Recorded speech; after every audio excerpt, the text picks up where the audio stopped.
Di sini Allah Subhanahu wa taala mencontohkan beberapa jalur-jalur yang sulit lagi sukar yang harus ditempuh dengan keberanian. Makanya Allah mengatakan wa ma adraka mal aqabah, dan tahukah kamu apa jalan yang mendaki lagi sukar itu. Maka Allah Subhanahu wa taala mencontohkan dengan cara sedekah. Karena sedekah itu ikhwatu fiddin muliakan Allah Azza wa Jalla, itu perlu kesungguhan dan perlu keberanian. Orang yang bersedekah itu kan perlu berani. Karena syaitan itu selalu datang membisikkan kepada orang yang hendak bersedekah, ya'idukumul faqra wa ya'murukum bil fahsyah. Membisikkan di telinga, jangan sedekah nanti fakir. Akhirnya memerintahkan kepada sesuatu yang buruk. Sebab kalau seandainya paradigma orang yang bersedekah itu seperti paradigma sekuler, tentu seolah-olah ketika kita bersedekah itu kita mengeluarkan harta kita dan tidak akan pernah kembali.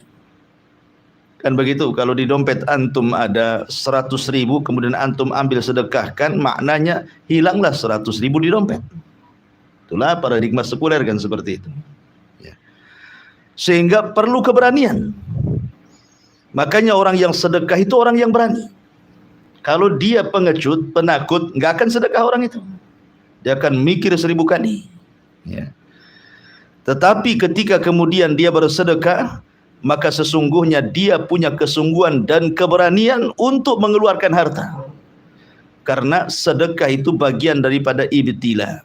Ibtila itu artinya ujian harta. Bayangkan coba antum lelah dari pagi bekerja sampai sore, sampai malam kadang-kadang. Tiba-tiba Allah menyuruh untuk mengeluarkan sebagian harta atau sebagian kecil harta kita kepada orang yang kita tidak kenal. Atau kita kenal, tapi dia tidak pernah membantu bagaimana caranya kita mencari rezeki.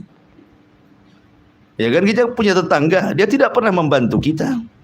Tidak pernah memberikan saran kepada kita, tidak pernah memberi modal kepada kita, kemudian dia miskin, tiba-tiba dia mendapatkan bagian dari hasil kita kan? Itu kan ujian namanya itu. Bisa kita membagi sebagian rizki yang Allah anugerahkan kepada kita, hasil jerih payah kita kepada dia. Makanya lelah orang yang bersedekah itu. Itulah jalan yang sukar yang Allah katakan, falaqtahamal aqabah wa ma adraka mal aqabah. Makanya Allah Subhanahu wa taala ketika berbicara tentang tabiat manusia, apa kata Allah? Innal insana khuliqa halu'a. Idza massahu syarru jazua. Wa idza massahu khairu manu'a illal musallin. Tabiat manusia itu diciptakan halu'a, penuh dengan keluh kesah. Seandainya ditimpa keburukan kepada dia, jazu. Jazu itu takut yang bersangatan. Ya kan? Takut tidak makan, takut tidak ini dan itu. Tetapi kalau Allah berikan nikmat pula kepadanya, manu'a, dia pula bakhil. Dan orang yang bakhil itu hakikatnya orang takut. Kan orang bakhil itu kan takut ya, karena kalau dia sedekahkan nanti akan hilang tuh hartanya.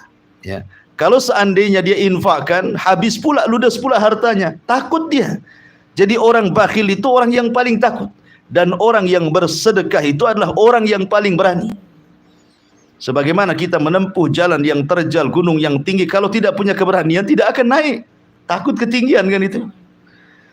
Tetapi orang yang berani, maka dialah orang yang bersedekah. Dan selalunya Allah Subhanahu wa taala mengiringkan sedekah itu dengan salat. Makanya di sini Allah Subhanahu wa taala mengatakan wa idza massahul khairu manu'a illal musallin. Kecuali orang-orang yang salat. Karena salat dengan sedekah itu adalah sifat para pemberani. Kalau orang tidak salat, maka dia tidak akan berani untuk bersedekah.